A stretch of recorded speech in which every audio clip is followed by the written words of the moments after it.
Well, welcome back for another episode of Behind the Curtains, a podcast where we go into all things real estate, where we try to show you behind the curtains as what it's really like to be a top producer, where we interview different people who do different things than we do, and we're trying to learn. We're all trying to get better at our craft and hopefully provide you with resources and education to help you get better at what you do best. And so today, we've got, once again, Cole Watkins, Kelly Watkins, and myself, Nick Palomento, with the Bridge Group. And we're joined by Ashley Marquez.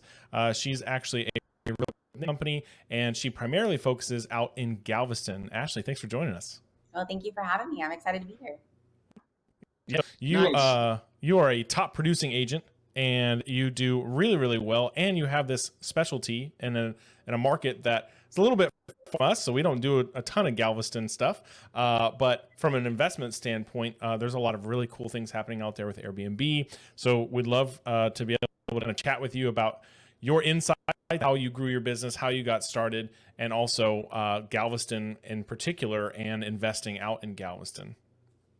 Yes, for sure. That's definitely something that I like to kind of hone in on, and that's my target client that I work with. Ashley, have you been like the majority of your real estate career working in the Galveston area? Yes, so my first brokerage that I started with was actually in Galveston. And so I grew up in Alvin, right down the road. I went to the Galveston beaches pretty much every single weekend. So I felt like I kind of grew up there, even though I didn't. Very familiar with the area. And so whenever I got licensed in 2019, I was trying to figure out where I wanted to be at. And at the time, I was living on the island, but I had been in Friendswood and League City and all of Galveston County, kind of all around. So, and I wasn't sure if I was going to stay in Galveston either, but I just love the island life and I loved Galveston so much. And I was like, I'm just going to make this kind of like my target. And I didn't want to go too broad. And so I was like, Galveston's it. And so I honed in and just kind of like focused there. And when was that? How long have you been in real estate? So I got licensed in 2019. This is going to be my fourth year. So I'm actually in Whoa, PE classes this is right gonna be your Wow. fourth year, and you're doing the production that you're doing. That's pretty awesome. We're gonna talk about that. I'm excited to talk about that. But I'm something of an investor myself, and now. I'm just kidding. That's a meme. Maybe we can throw that in there. But Kelly and my wife, she is on as well, and really, really kind of taken on our Airbnb investments, which we've been able to work a deal together, which is a crazy. Never would have thought that property would turn out the way it did, as far as Yeah. revenue wise. But very good one. Talk to us a little bit about. I know you said a lot of your clients are looking in the Galveston area to purchase Airbnb properties. What is how is that coming through COVID? How is it now? Is it slowed down? Is it sped up? What are you seeing in the Airbnb Galveston market?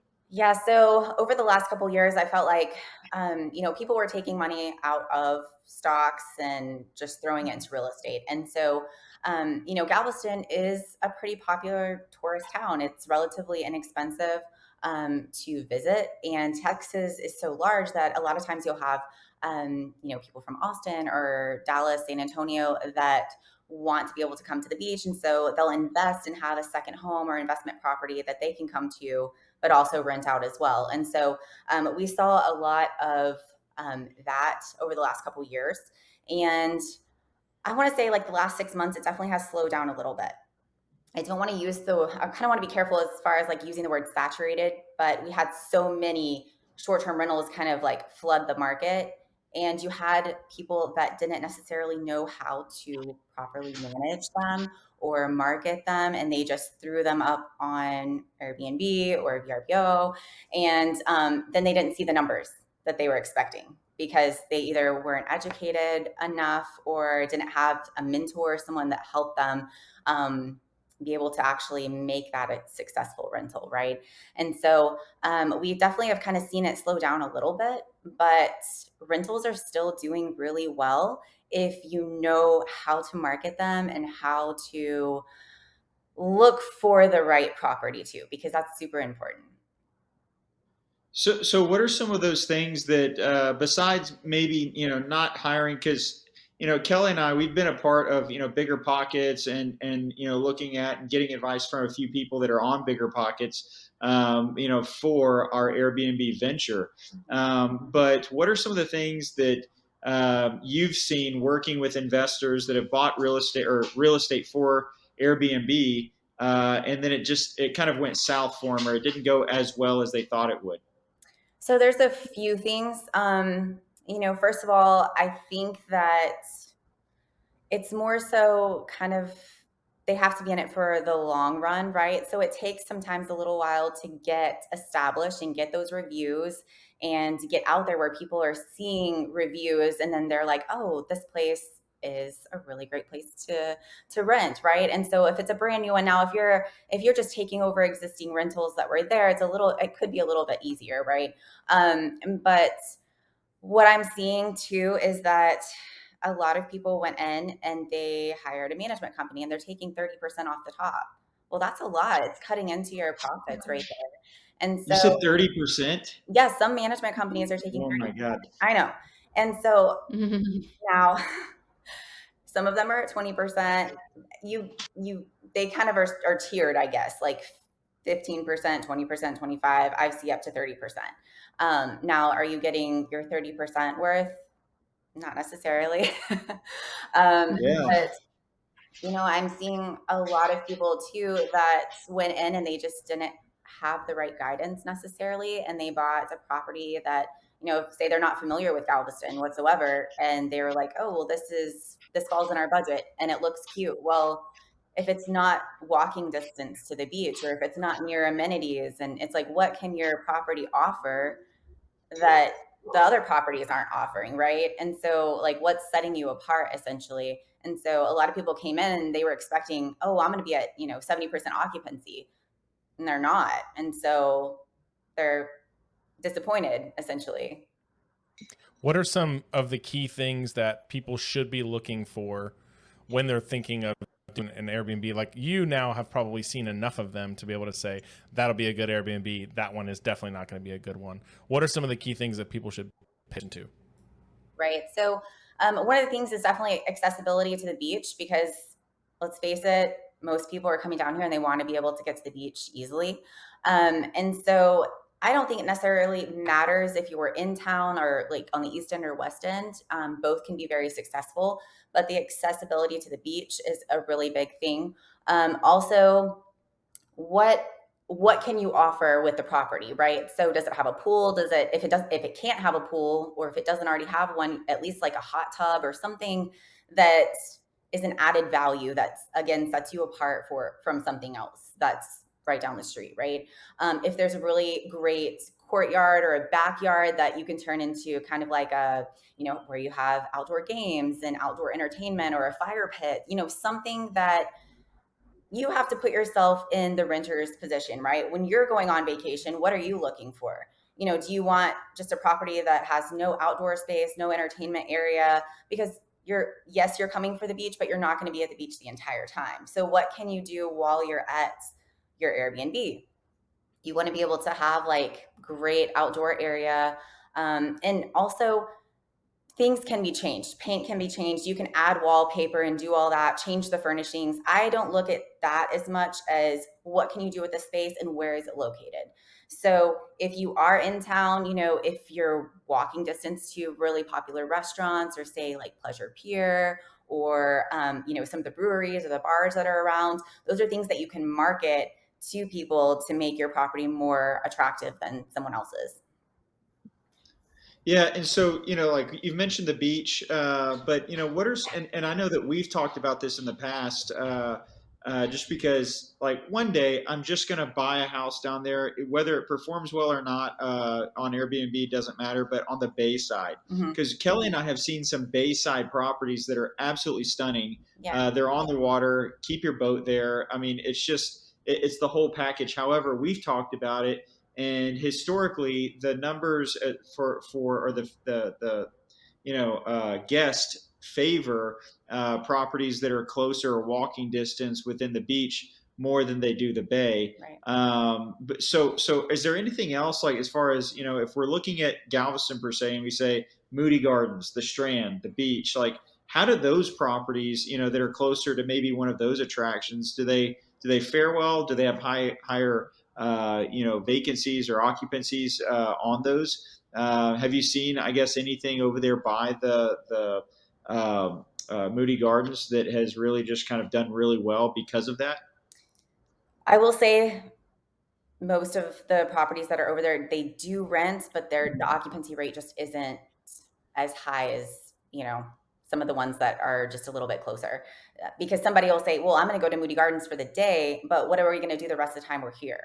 Right. Or maybe for a couple hours. And so they're willing to make that drive to Moody Gardens or, to another, attraction that's on the islands. But I think their mindset is, well, if I can, take a golf cart or walk to the beach and it's accessible, we can pile up and get in our car and drive to Moody Gardens for the day. So, and I think Cool. that's like the mindset with that. Yeah, what a selfish question. The only reason I say that is because we were looking at a property pretty close to Moody Gardens. So, Kelly, we can cross that one off the list. Yeah. Kelly, anything you want to add as far as Airbnb? Well, I think budget. Ashley mentioned budget, and I think that people are like, well, I have X, like she said, X amount of money to work with. Well, first of all, prices have gone up a lot, and overall in Houston, but specifically in Galveston over the past few years. Ashley mentioned that she's seen a ton of people flocking to that area and buying these Airbnbs. So prices have gone up. So to get a property that's front row on the beach is probably close to $1 million.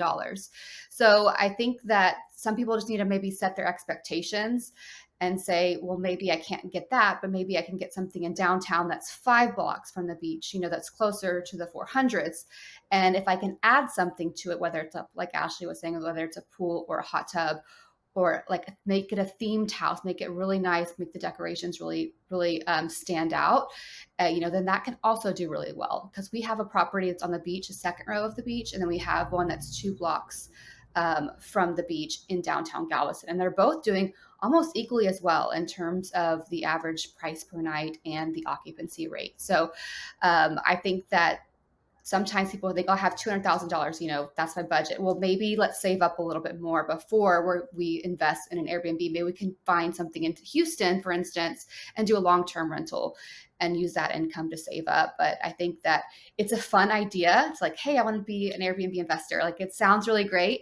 And it can be fun and it can be very profitable, but you better make sure that you have someone like Ashley to work with that knows the good areas and knows what's important before you make that big jump and that big investment. Right. Yeah, I mean, Actually, just one big savings was the flood insurance. On the property that we worked together on, and I don't know if you can go into that, but basically, it was kind of covered under some deal to where we don't have to have very costly flood insurance. Now the wind and all that kind of stuff is going to be like a suburban tax, like tax rate for your insurance, but we really got lucky on the flood insurance for this one property. Yeah. So, and it really is hard to just kind of throw a blanket. And I don't like doing that with insurance just because it really is based on the elevation and it varies greatly over the island. So, but as close as you can get to the seawall, you would think that it would be a higher risk, but you're actually elevated higher. And so because your property was so close to the seawall, you fell in that X500 flood zone. So you don't have to carry flood insurance. You should always carry flood insurance, but you don't have to just because of the elevation. Awesome.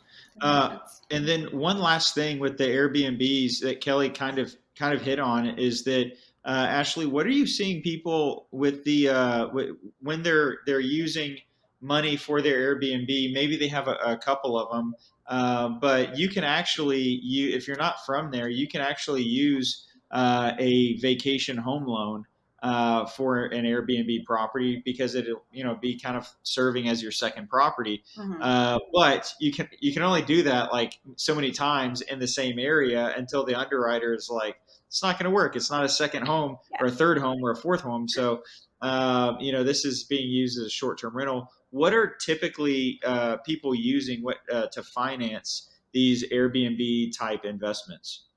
So really, I mean, and it has changed a little bit over the last couple of years, but I mean, we're seeing mostly just conventional and they're having to put 20% down. that's typically what I'm dealing with right now, because if not, then you're having to essentially show that you're staying there for half the time versus renting it the full time for it to qualify for that. Got it. Well, and Kelly, that's did you have another any good thoughts? point. Yeah, that's another good point, is that if you are using this for your truly your vacation home, then maybe you're not so worried about the profits. Maybe you just want to maybe break even or cover a little bit of your mortgage, and that's totally fine. And I think that that's a great idea.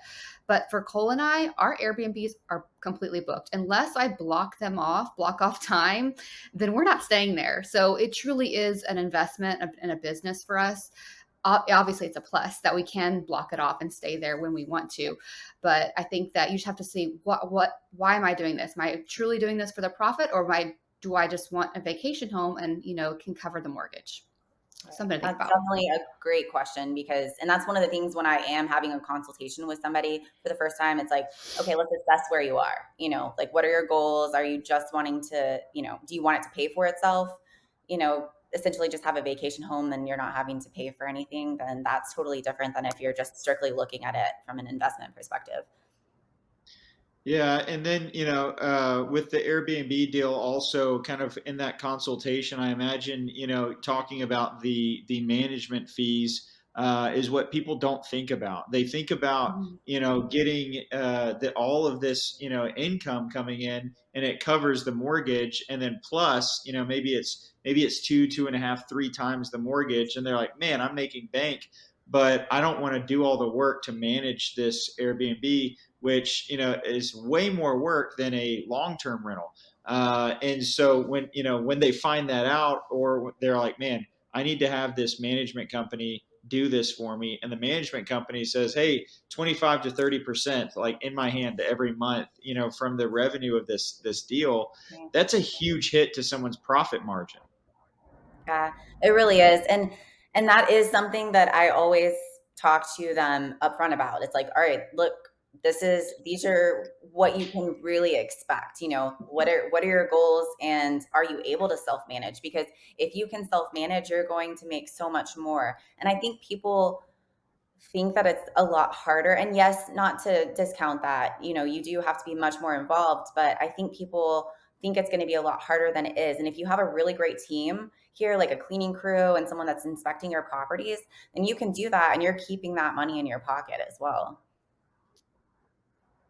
It's For definitely sure. Nick, doable. You just have to have the right training for sure, and the coaching that on how to manage the property. So Right, for sure. well, Kelly does a great job at that, keeping our fun. Airbnbs up and running. It drives her crazy sometimes, but we're always looking forward to getting the next one, right, babe? Yeah, and it's just like anything, it's like real estate in general. As an agent, I mean, people are the best and the worst part about our industry, right? So, and the same thing with Airbnb. People are the best. The rewards are great whenever you get those great reviews and they have a great time at your property. You're like, oh, I created this wonderful family experience. It's very rewarding. But then also the managing, and when toilets break and ACs go out and pools drain overnight, things like that, obviously that definitely takes its toll. Just a few of the examples that have all happened in the past few months. Super exciting. I know. And like I said, not to discount, I know it's so much more work, but if you're able to You and can you do have it. a great crew too, it's definitely something that I suggest doing. But a lot of times people just want that like hands free. They're like, I want someone else to just deal with everything. I just want to get my check and, call me if there's an emergency. And I mean, that's why management companies are out there to do that. So you just have to Yeah. assess, what your goals are and all of that. Yeah, yeah. Interesting idea for maybe a future business. Nick, did you have anything else to ask about Airbnb before we move on to production? No, I was going to say, I think you've said a lot of really great things for people to think about when it comes to Airbnbs, when it comes to investing. And I think it's important for us to list just how what you're talking about. Because, it'd be one thing if we just brought you on here and we're like, yeah, Airbnb, and you can say a lot of stuff. But if you don't have any in it, if you haven't sold a lot, then that opinion doesn't mean a whole bunch. But you're like a top producer in the area in such a short amount of time. So talk to us a little bit about, how that's been going. How are you finding leads? How are you meeting people? So kind of shifting to from an agent perspective. If I'm an agent and I'm wanting to get, and I think, oh man, it'd be great to go work in the Galveston market. What does that actually look like for somebody to kind of get started? If you were to start all kind of thing, how do you do that? Sure. So I am like an all or nothing person. And so when I decided that I was going to get into real estate, I was like, this isn't going to be a part-time gig. Like I'm going to full throttle, give it all I have. And when you're starting out, some people are more fortunate than others, but it's quite expensive to get going and you're commission based. You're not just, making a paycheck. You have to really work for, that first check.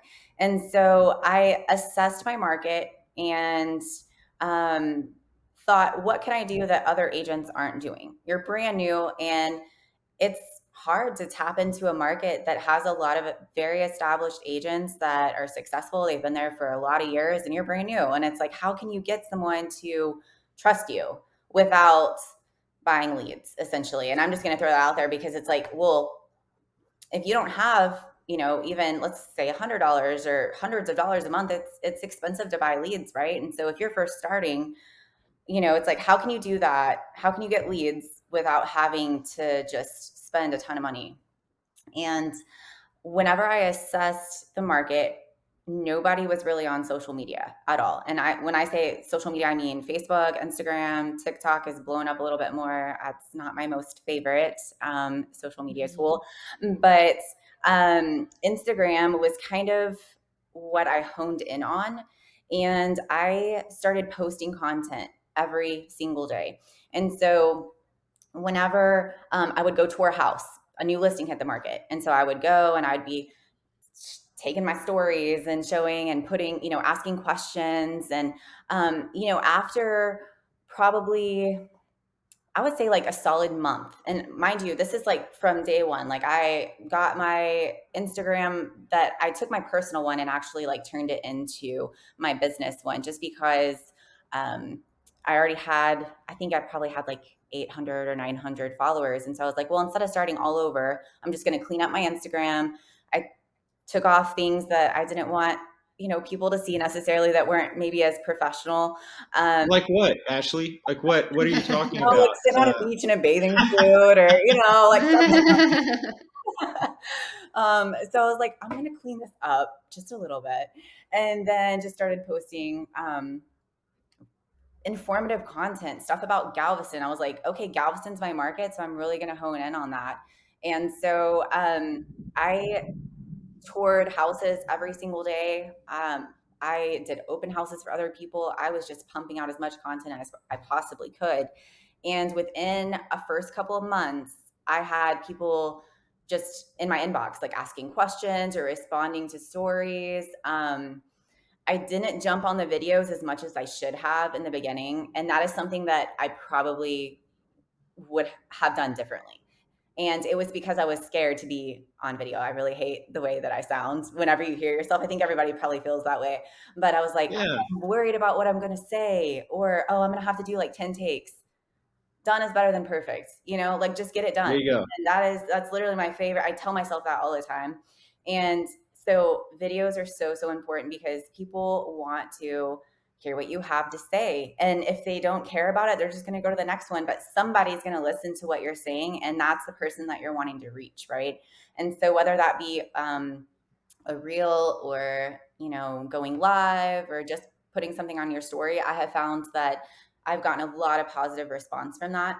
And so over the course of, like I said, this is going on my 4th year, I have probably at least 50% of my leads that have closed, and then active leads now, at least 50% have come just from Instagram, which is actually goodness. Yeah, which is crazy. I know I tell people that and they're like, no way. But I've kept track of where all my leads came from, and I get Google leads or website, or I've gotten maybe 2 off of Facebook. Facebook, and I still post on it just because you might as well, because you never know who's going to be on that platform.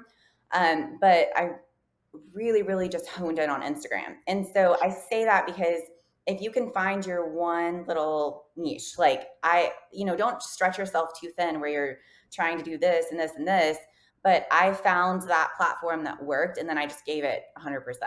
And so I'm still seeing the fruits of that now, being very active, and I still post. I try to post every single day. It's not always feasible, but I post every day.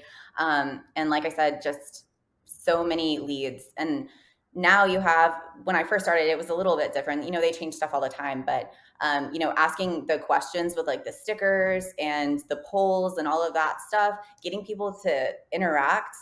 I can't tell you how many people have just responded like, oh, that's a cute house. Well, you take 5 seconds and you like send them a message back, follow up with them.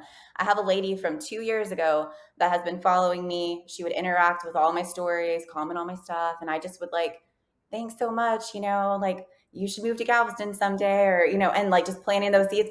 She's right now, 2 years later, she isn't actively like, we're looking for houses now. So they decided they're Wow. really going to pull the Yeah. trigger.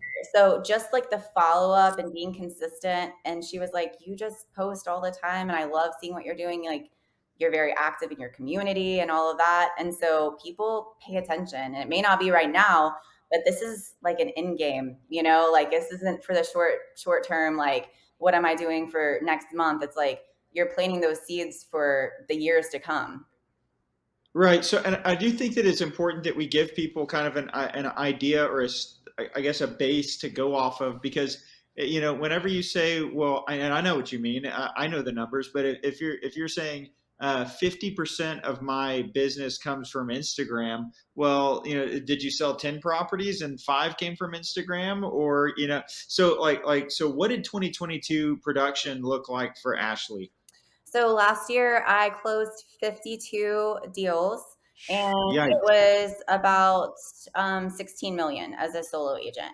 And I And do so have that was year 4 in real estate. year 3. This is year 4. Year 3 in real estate. Wow. 52 transactions, 16 million in volume. That's insane. So I guess for our audience, that is what she's talking about, is 50% of that came from Instagram. And I think that's very important to put out there. But also, I'm always this person that is just like what? Like, tell me exactly like how did that happen? Because if you're saying you got leads from Instagram, and obviously your Instagram is so clean, it's just very, very well put together. I tell like you can ask Nick and Kelly. I bring it up like in our team meetings. And I'm like, hey, if you're doing Instagram and you want to get leads, like make sure it looks like this. It's such a good look. But at the same time, what does that look like when a lead comes to you? Was it someone that was already following you, or did they discover you on Instagram? And if they discovered you, how did they discover you? So I have not done any paid ads whatsoever. I refuse to do that because I like everything to be very organic. I know some people choose to grow their audience different ways, but mine has just strictly been organic. So I go in to like the main pages like Galveston, some of the bigger restaurants or attractions and people that are like commenting or liking. I go in and I will follow or comment back, and I have kind of fallen off. I'm not going to lie, a little bit on this. Just I've been a little busy, but in the first couple years, I really built my following by commenting and liking, and I would set kind of like it was time managing, right? And so I would set a reminder every single day, and I was like, I'm going to spend 15, 20 minutes, and I'm just going to go hit all of these comments, comment back, and then people were like, oh, who is this? And then I got a lot of my followers that way, just organically, because I was interacting and responding to things that they were interacting and responding with. And so just doing that. And then also hashtagging, tagging, just, if I'm at a restaurant in Galveston, I'm like, oh, I'm going to tag them. And then a lot of times they'll reshare it. And so you're getting organic traction that way as well from them just resharing your posts. And so I did a lot of just kind of trying to be everywhere, tag everything, just lots and lots of content. And that's how I built my audience. Genius. Yeah. That is that's great Nick, stuff. right? Like that went like the podcast was already valuable. There was already a lot of valuable content, but it just went like off the screen, like out of the, that was really, really good. And I hope that someone in our audience is watching this takes advantage of that and does the same thing. That's awesome. It Yeah, takes time, right? But like if you set that time aside and you're like, this is just like with any lead gen, you kind of have to treat it like this is my time that I'm getting followers. This is part of my lead gen. And whatever that time looks like for you, whether it be 10, 15, 20 minutes, it's like you're just interacting with people. And if you are interacting with them, then they're going to naturally be like, oh, let's see who this person is. yeah. So I let's think talk about that. Oh, go ahead, Nick. Sorry. I was gonna say I think so often people just start posting pictures of them at like with nice things or going to nice places, and then they're like, well, I'm posting like pretty pictures, but nobody's like calling me to buy a house. And I think you started creating relationships by talking to people, but then two, it also sounds like the content that you were putting out wasn't just you in nice places, but you were also trying to educate, trying to something of value. So it was like it's a 1-2 there where you were building a relationship, causing people to follow you, and then giving them something in return that's valuable to learn from, as opposed to just, oh, it's just a page with a pretty person. Like that doesn't mean anything. Right. Well, I also think if you look at the optics of it, it's just perfect because if Ashley Sells Galveston is liking my comment or commenting on my comment, or replying to my comment, and I'm like, who is this? I was at this restaurant in Galveston or this attraction in Galveston, and Ashley Sells Galveston just commented on my deal or liked it. I'm gonna find out what is she about. And when someone goes to your page and they scroll through it, they get to see who you are and what you're about, and it's your resume. So, how genius is that? That's awesome. Okay, we can shut the podcast off now. I think we've got our nugget of value, but good.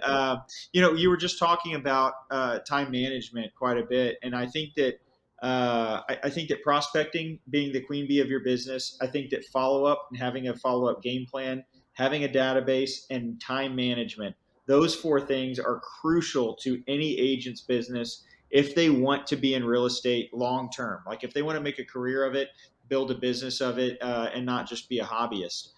Time management, because you're involved in all of these different things from your from your church, and really helping out there, and then to being, and I'm assuming helping out like with the all of the shelter dogs that you're always posting, and then your husband runs a business as well, a very successful charter and guiding business in Galveston. So I'm sure there's some type of overlap or something in there, at least that you're involved with. But how do you manage all of that and sell 52 properties a year?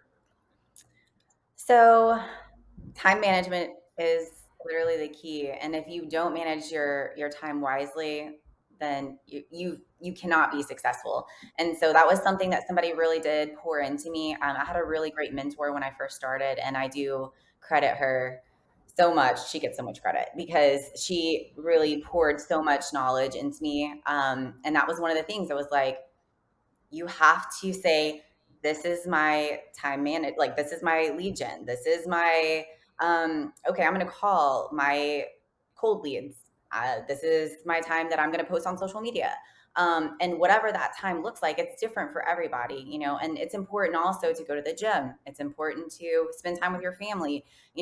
We work a lot, but you will run yourself into the ground if you don't have some self-care and you don't you know manage your time wisely. And so and that looks different for everybody. I'm not saying somebody has to wake up at 5 a.m. every day. Now I try to wake up at 5 or 5:30 every day, but it looks different. Some people just don't function, or they're not morning people, which I'm really not a morning person. I don't like mornings, but I force myself to like mornings.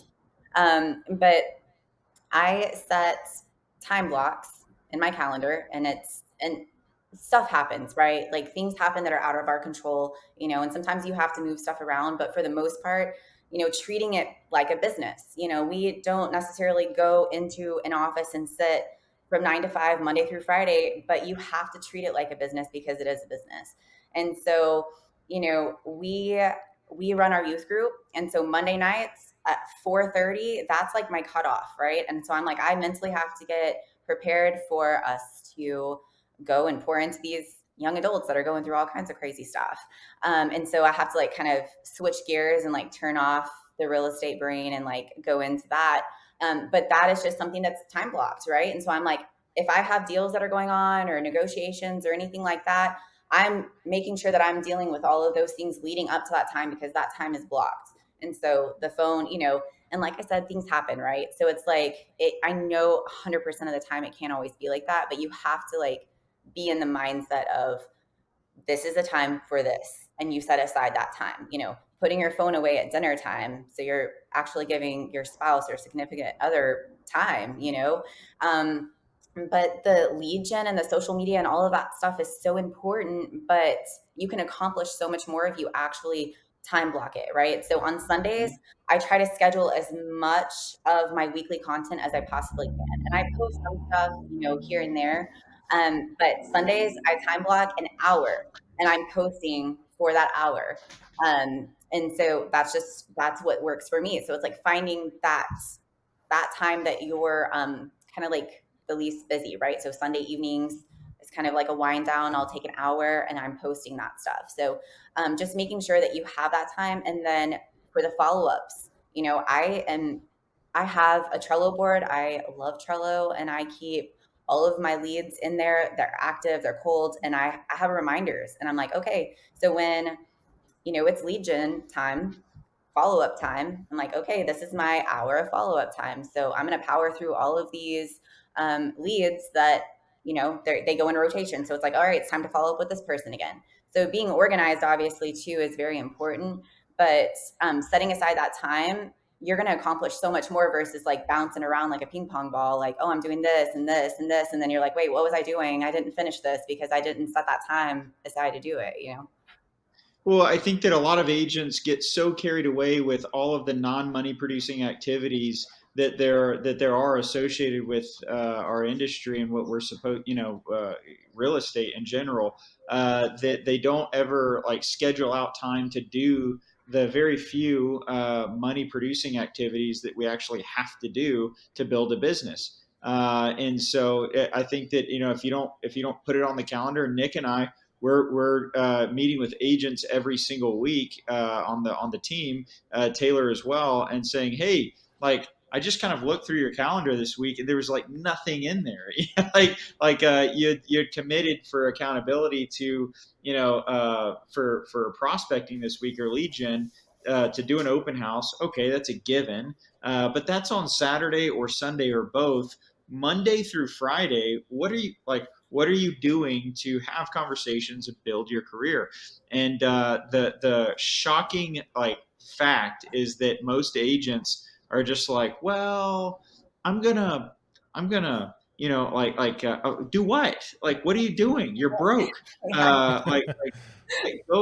Go like out there and start knocking on doors. Like go out there and start holding an open house. Who cares? Hold an open house on Yeah. Thursday evening at 5 o'clock. Like do something to have conversations. But if you don't plan it, it's never going to happen. Yeah.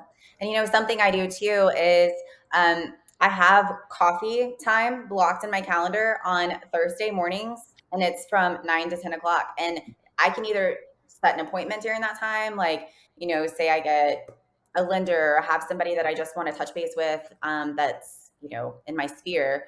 I set that apart. Well, if I don't have someone to meet with, I still go to the coffee shop and I sit there and I work because you never know who you're going to talk to while you're sitting there. It's better than sitting at your house or sitting, in a cubicle or something.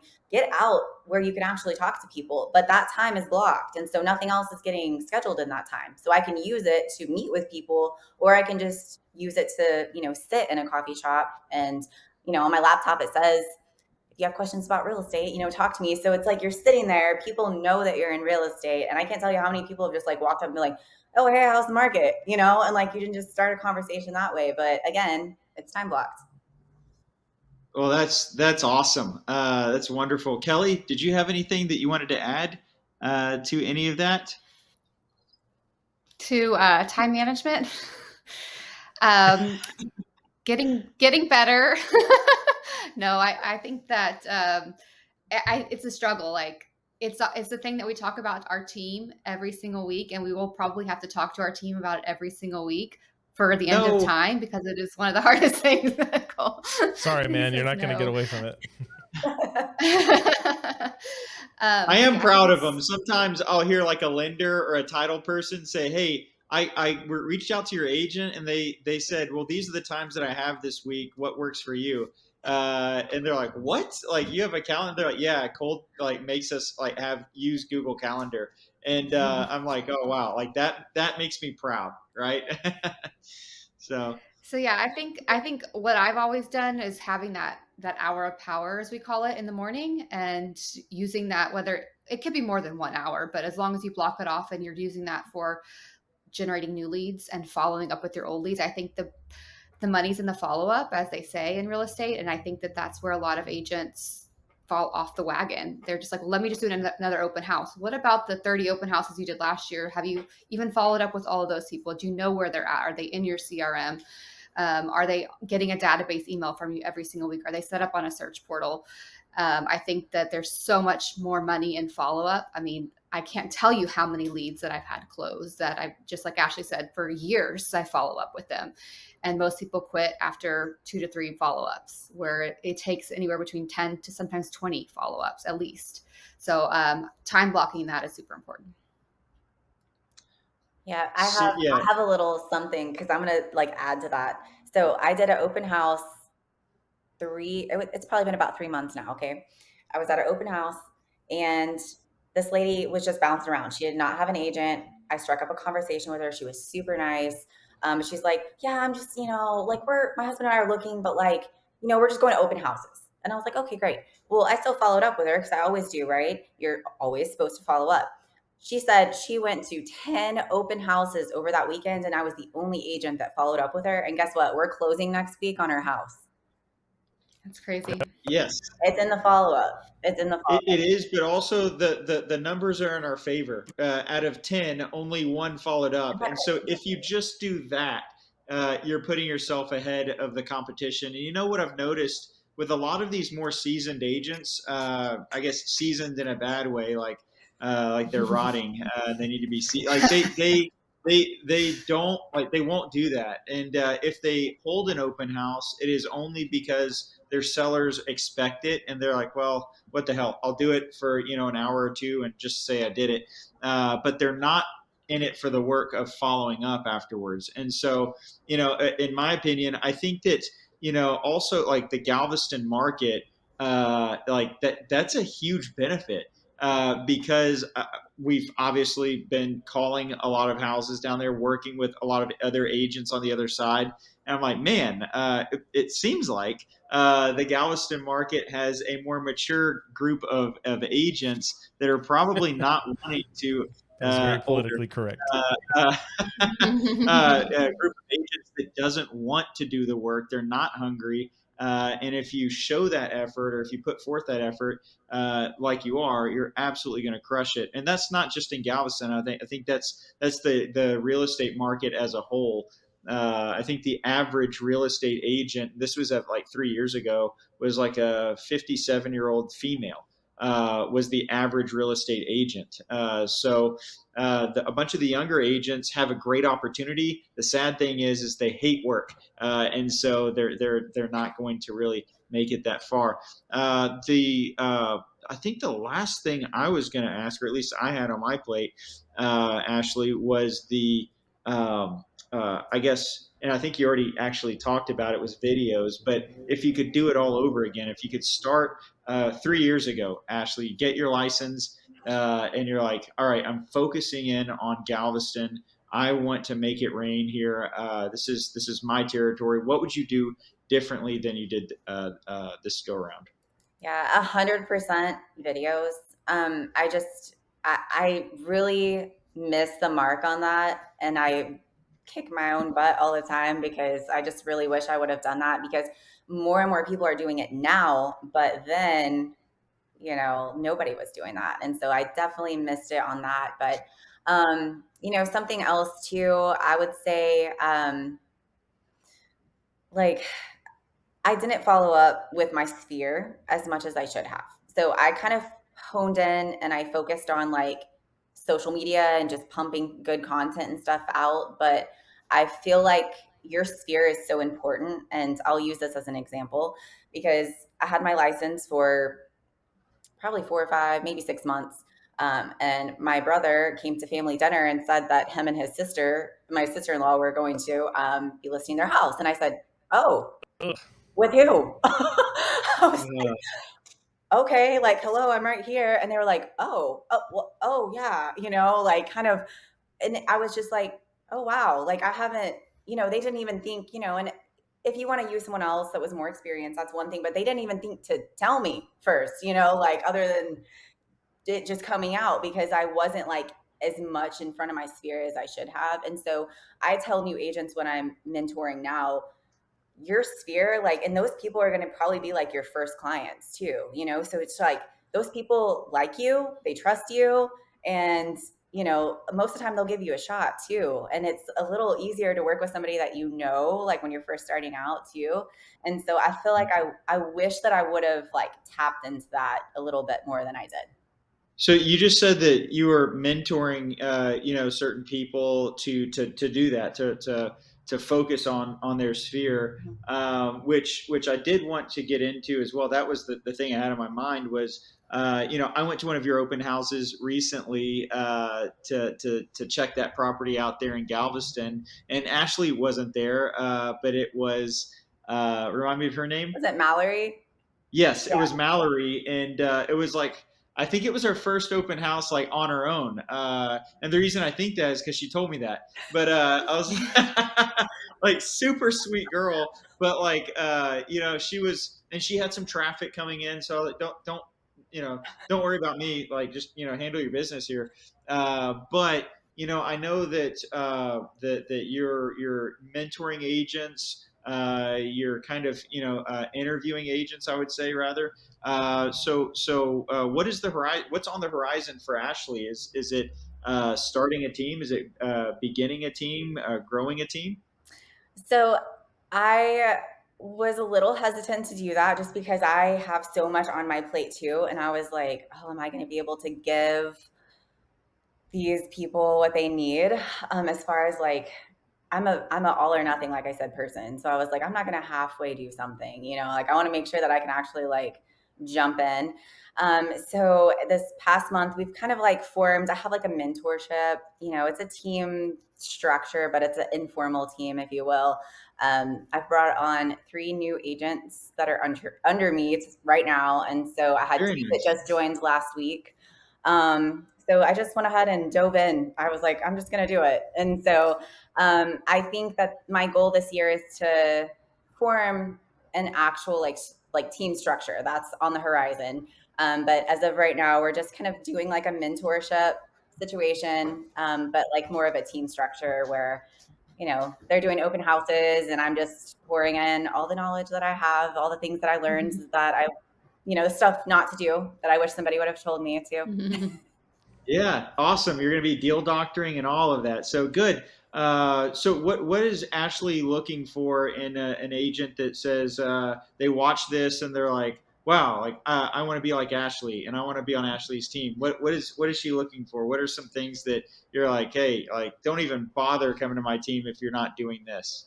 So you have to have drive and hustle. I mean, you're not going to make it in this industry if you don't. You have to make this, like I said before, a job. Like it has to be treated like a job. And I know some people do this as like a part-time deal, and that's totally fine. But what I'm looking for personally is someone that's going to want to do this full time. Like this is the industry that they have chosen. They want to give it all that they have, and they're making themselves available. So definitely hustle, drive, and just like eagerness to learn, not that I have all of the answers, but someone that just wants to ask all of the questions and also listen and absorb all of those things and then implement them too. Sweet, awesome. Well, guys, if you're, and do you prefer like, hey, Galveston area I primarily? pretty much like Galveston County, just because that's my market and that's what I'm comfortable in. And so I definitely want to be able to help and, I mold those agents as much as I possibly can. I don't want to like venture out of a market that, I'm not familiar with. Good. Well, guys, if you're watching this and you know of someone or you yourself are in the Galveston County area, Ashley is a great person, as you know, to hook up with and to grow with. So reach out to her. We're going to have her contact information below. Nick, I have nothing else to add to this.